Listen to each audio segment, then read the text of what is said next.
Hello. Thanks for letting it hear us. My name is Mike. I'm a Providence resident. Been here for about 2 years now. Moved down here for work. I like Rhode Island. It's great. And I've been to a couple of these hearings, mostly in the House, the past couple of years. So I just have a few things I'd like to say about each of the bills. As far as the first, to start out, I'd like to say I'm in support of S-2134, which is the Attorney General reports to the General Assembly or the Senate on gun crimes. And it goes with the same saying of getting better statistics will help you, create better laws and not create bad laws either. You'll come to realize that, these assault weapons are used in a fraction of a percent, if that, of crimes, especially in Rhode Island. So they can't, make up things anymore or use federal examples in this state. Also in support of S2148, which is the reciprocity bill. Almost all of the states have reciprocity with other states. It's completely a liberty that has been extended by almost every other state to their citizens, and I don't understand why we couldn't have it fixed, and work like other states. I'd like to say that I am against 2455, which is limiting only the Attorney General to issue concealed carry permits. I don't know of any other state that does it like that, so I'm not sure why we would do it like that. I can't imagine how it would streamline the process, considering how small the Attorney General, office is. I'd like to say I'm against S2456, which is the FBI fingerprinting. I'd like to say, and in the last two, before comment, I guess would be, I'm against S2274, which just seems like additional restrictions on rifle shotgun transport. The point was made earlier that open carry is legal, so I can't imagine why someone could get stopped open carrying a shotgun and have drugs on them, and the police couldn't do anything about it. That's a drug problem, criminal issue. Then I don't understand what the problem is there. S2276, possession of long guns by a minor. I'm against that as well. Okay, so the last three I'd just like to make a comment on are 2289, which would be peace officers or police officers are the only ones allowed to carry on school grounds. So we know that gun-free zones don't work. I mean, that's obvious. They don't work. A sign's not going to stop someone from hurting a child. And honestly, the burden of proof should be on the people trying to pass this, because it's been okay previously for concealed carriers to carry on school property, and there's been no problem. And I guess the last point I'd make about this is that people keep talking about their safe little towns, but we don't carry guns because our towns are safe. We carry guns because they're not safe. They're not safe. No town is safe. We know this. That's why we carry pistols. And I don't see why we can't, as parents, I'm not a parent personally, but I will be, and I don't understand why I couldn't carry a pistol on the property where I'm dropping off my child.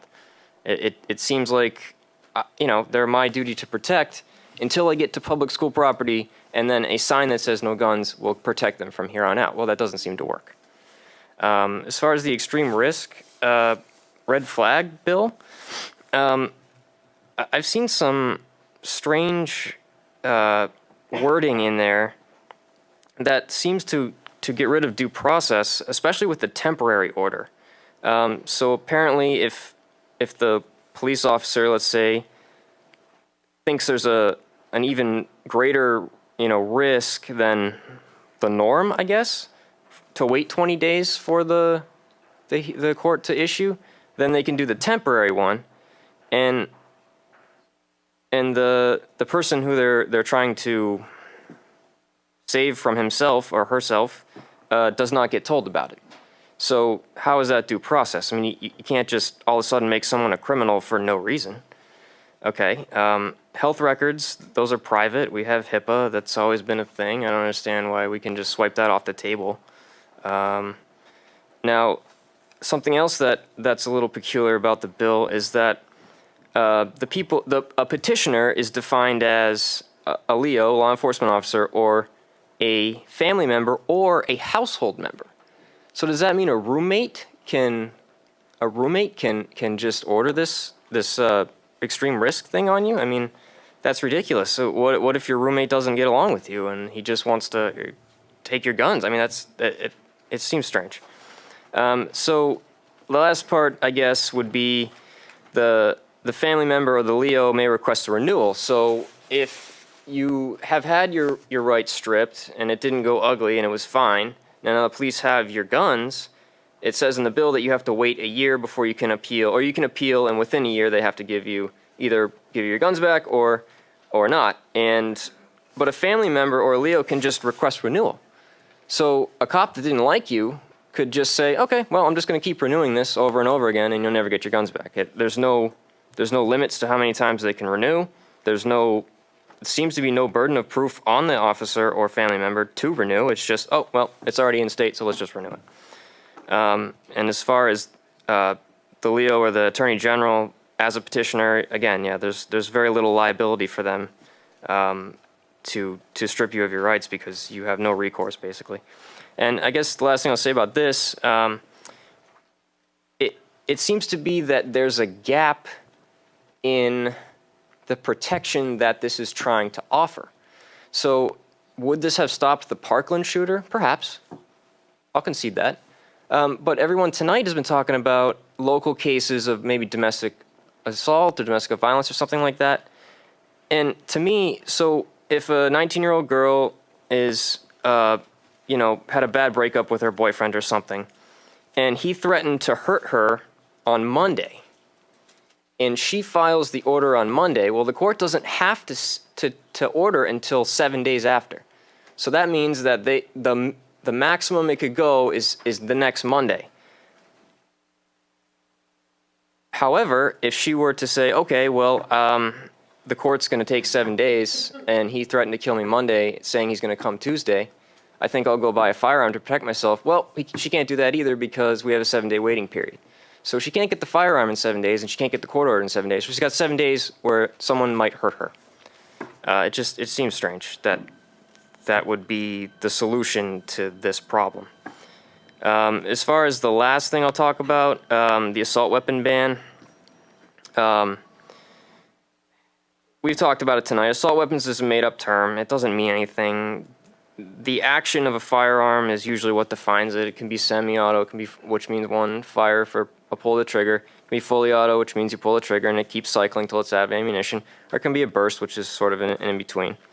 Okay, semi-auto rifles are used in only a fraction of the percent of crimes nationally, mostly because they're not easy to conceal. I mean, you can't conceal an AR-15. It's just not easy. Okay, so that's why most of the criminals use pistols. I hunt with an AR-15. I know people like to question that. I'm not sure why. It's light, it's accurate, it's incredibly reliable, and the most important thing is quick follow-up shots. It's really hard to hit a squirrel. They're very fast. I have to shoot several times to hit them, or coyotes as well. As far as the grandfathering clause in the assault weapons ban, I haven't heard anyone else mention this, and I'm not a lawyer, so I could be completely wrong here. But as far as I know, registration of firearms is a specific law that's specifically illegal in Rhode Island. So how are they going to create a registry of grandfathered rifles when a registry is illegal to create? I'm not sure how that's going to happen. So perhaps we don't get our grandfathering after all. I don't know. The last thing I'll mention is, the AR-15s they're a tool, okay, and they're really not that powerful. I mean, to a soft target, it'll do damage, but the funny part is there's a rifle that I just thought of off the top of my head that is not in the assault weapon ban language, okay? An AR-15, the round that it shoots has about 1,291 foot-pounds of energy at the muzzle. That's a lot.